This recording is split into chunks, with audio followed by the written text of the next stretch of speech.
contarles la situación en la que estamos, hacer un balance de la situación de la pandemia en la ciudad y específicamente también detallar las acciones y sobre todo algunas reflexiones en relación al tiempo que estamos transitando y a lo que viene. Nos parecía importante hacerlo por el momento que estamos viviendo, porque estamos terminando el mes de octubre y obviamente eso implica un momento muy especial. Porque siempre, y creo que a veces nos cuesta tomar noción de la gravedad de lo que estamos viviendo. Estamos enfrentando una pandemia que está atravesando el planeta entero, que como vemos en estos días, más allá del a veces apasionamiento que ponemos en nuestros debates domésticos, no es un fenómeno argentino, no es un fenómeno rosarino, no tiene que ver con la adhesión a un partido o a una política de gobierno, tiene que ver con probablemente el evento de salud más grave que la humanidad haya afrontado en mucho tiempo y evidentemente con una perspectiva de seguir enfrentándolo. Estamos todos los días ahora viendo cómo Europa, que había tenido una situación en un momento y que después había cambiado, vuelve a tomar restricciones, volvemos a ver niveles de circulación incluso más altos, presidentes de países europeos planteando medidas extraordinarias. Entonces la primera reflexión es, estamos seguramente enfrentando uno de los desafíos más grandes que nos va a tocar vivir en nuestra vida.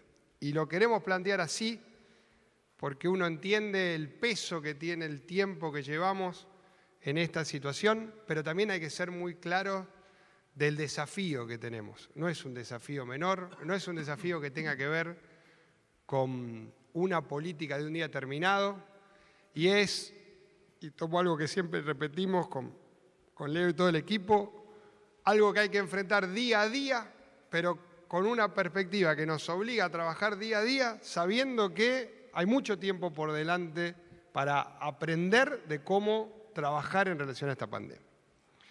Siempre acá hay en juego varias cosas, fundamentalmente tres que siempre hemos plantado: la salud, el trabajo, por supuesto, y las libertades. Eso está en todos los debates cotidianamente.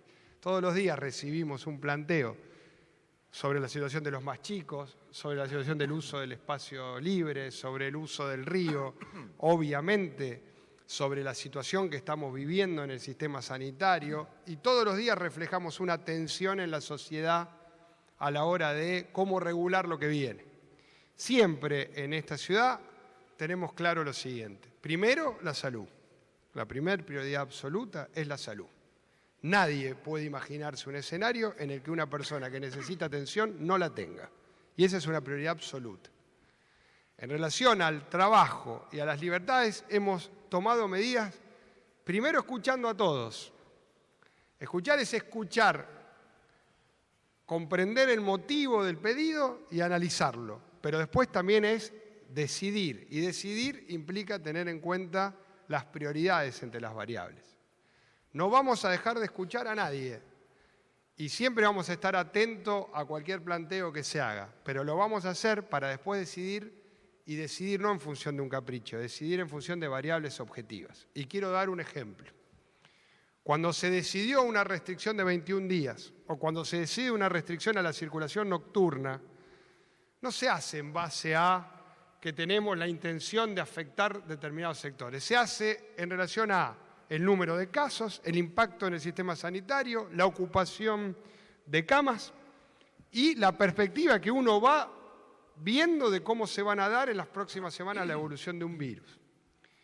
Y siempre siendo lo más ajustados posibles, también hay que decirlo, porque hoy está la pregunta, y claramente es una semana en la que vemos un número de casos menor al anterior, y desde ya que es un dato importante, es importante el dato del ERT, es importante el dato de que el tiempo de duplicación supere los 40 días, pero también hay que decirlo, tenemos hoy en el sector privado 98% de ocupación de camas y vemos ya en el sector público primer alivio. Entonces, ¿qué quiero decir con esto? No podemos analizar solo la variable que vemos más cercana y no podemos tomar las decisiones en base a una variable ni en base a una foto del día de hoy. Tenemos que mirar la perspectiva.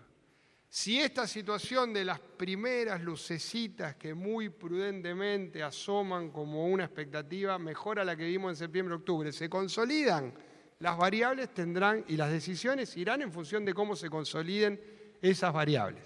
Pero acá no terminó nada, no hay ninguna posibilidad de relajarnos, no hay ninguna posibilidad de entender que algo pasó, ni sobre todo, aún en la ansiedad, perspectiva de creer que si aflojamos en las pautas de cuidado, esto no puede volver a un escenario peor. Y entonces, y quiero terminar esta introducción y dejarlo después a Leo, quiero decir 3 cosas que nos parecen fundamentales. Porque claramente todos tenemos perspectivas, todos tenemos la ilusión de tener un verano un poco mejor, todos tenemos la idea de pasar las fiestas y están las preguntas, y seguramente va a estar en las preguntas que ustedes nos hagan. Pero hoy es 30 de octubre. ¿Cómo estamos en el 30 de octubre? Con algunas variables que son mejores que las que teníamos hace un mes, con otras que siguen igual de complicadas. Y también hay que ponerlo. Fundamentalmente lo que siempre hemos dicho, todavía en camas críticas tenemos una situación exigente. Tenemos los equipos trabajando para que todas las personas puedan ser atendidas. Esa es la foto de hoy. Y ojalá la semana que viene o la otra podamos hacer una reunión como esta y contarle que eso cambió. Pero hoy no cambió. Y creo que hay que ponerlo en perspectiva.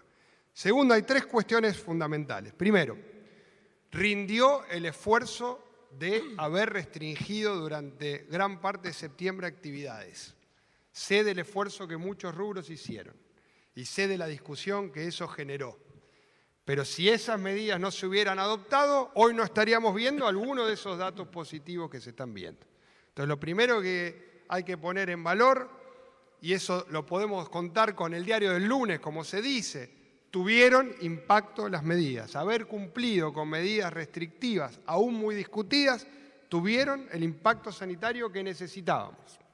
Segundo, hay un enorme esfuerzo, y ahora lo vamos a detallar, de los profesionales y trabajadores de la salud en la atención, porque se trabaja en condiciones de altísima exigencia, y también en el rastreo y seguimiento de los contactos estrechos. Y quiero decirlo porque esto cada vez va a cobrar más valor. Los centros de salud abiertos y trabajando, los hisopados o los test rápidos que nos permiten detectar y llevar gente al centro de aislamiento, trabajar en territorio con velocidad, la posibilidad de haber regularizado el ritmo de procesamiento de los hisopados en el CEMAR, todo el trabajo es lo que aleja la posibilidad de la perspectiva de la magia. Magia acá no hay. Hay un trabajo organizado, sustentado en el esfuerzo de muchísima gente, que es lo que está empezando a permitir lo que siempre hemos planteado y lo que hemos hecho al inicio. Cuando salimos de la cuarentena rígida hubo un enorme esfuerzo en contener los brotes. Ahora que el escenario fue más complicado, también hay un esfuerzo enorme en la contención de los brotes. Y si la perspectiva es que en algún momento podamos salir de un escenario, no va a ser por magia el verano, va a ser por el esfuerzo, por supuesto en la atención, pero también en la contención de los brotes en la atención primaria. Y eso lo queremos remarcar porque tiene que ver con mucho de la historia de la salud pública de Rosario y es el momento de decirlo. Y en tercer término, y lo fundamental, nada va a funcionar sin conducta ciudadana. Nada puede funcionar si nosotros relajamos las pautas de cuidado. Si tenemos la posibilidad de usar el aire libre, claramente el aire libre reduce riesgos, pero reduce riesgos si incorporamos las pautas de cuidado. Una reunión de 40 personas al aire libre sin ninguna pauta de cuidado no reduce riesgos. Reduce riesgos si usamos la ventaja que nos da el aire libre con las pautas de cuidado. Y lo digo de cara a los debates que seguramente ustedes preguntarán y que vendrán. Podemos tener todas las perspectivas de lo que podamos pensar hacia el verano, las estamos analizando. Ninguna va a ser en base a retroceder en las pautas de cuidado, porque cuando uno ve este fenómeno de las segundas olas europeas, son fenómenos de haber entendido que esto había pasado. Y como no pasó, ahora vemos escenarios muy graves. Entonces, si queremos evitar restricciones muy duras, la única manera es con pauta de cuidado individual, con control, con todo lo que nos puedan demandar como Estado, pero sobre todo con entender nosotros cómo nos tenemos que cuidar y cómo cuidar a los que más queremos. Y por último, este virus complica, y mata. No es un virus que uno pueda subestimar. Y lo digo no con ninguna intención de tener miedo, porque nadie puede enfrentar una pandemia con miedo, pero sí con la seriedad que esto implica. Todos nosotros podemos tener contacto con gente que tuvo el virus. Les puedo asegurar que muchos de nosotros hemos vivido situaciones de personas que han perdido a personas que querían mucho a partir de este virus. No es broma este virus, no es algo que se pueda subestimar. Entonces, todo lo anterior está relacionado con enfrentar algo que es grave, que genera consecuencias sanitarias dolorosísimas y que obviamente, más allá de que la muerte es parte de la vida, también está muy claro que nadie quiere perder un ser querido por un descuido en relación a una protección. Y eso lo queremos remarcar. Entonces, en lo que viene por delante, como siempre lo hemos planteado, buscando que salga de cada uno lo mejor que tenemos, no lo peor que tenemos. Y lo mejor que tenemos es la solidaridad, el cuidado por el otro, la responsabilidad a la hora de cuidar a los que más queremos. Los dejo con Leonardo y después con gusto atendemos las preguntas.